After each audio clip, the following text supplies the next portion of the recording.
दिनेश को avoid करुथिला Lija news cut परवर्ती प्रसंग जो त्रिकोणीय प्रेमरु हत्या सत्यव्रत लिजा दिनेश त्रिकोणीय प्रेमरु जो हत्याकांड से षडयंत्र कथाटी एबे मध्य प्रश्न भितर रही किंतु ए भितर लिजा को पुलिस क्लीन चिट देछि। भुवनेश्वर नीलाद्री विहार रे प्रपोज डे मर्डर मामला रे zone 6 ACP Sonali Singh Parmar press meet रे भड़ी सूचना दैछन्ति।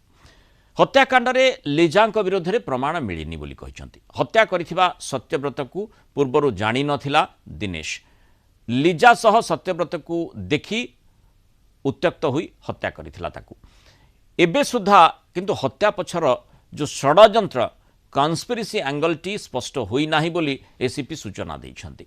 हत्याकांड रे अन्य काहर संपृक्ति रहिछि ना नाही स्पष्ट होई नाही बोली से कहछन्ति।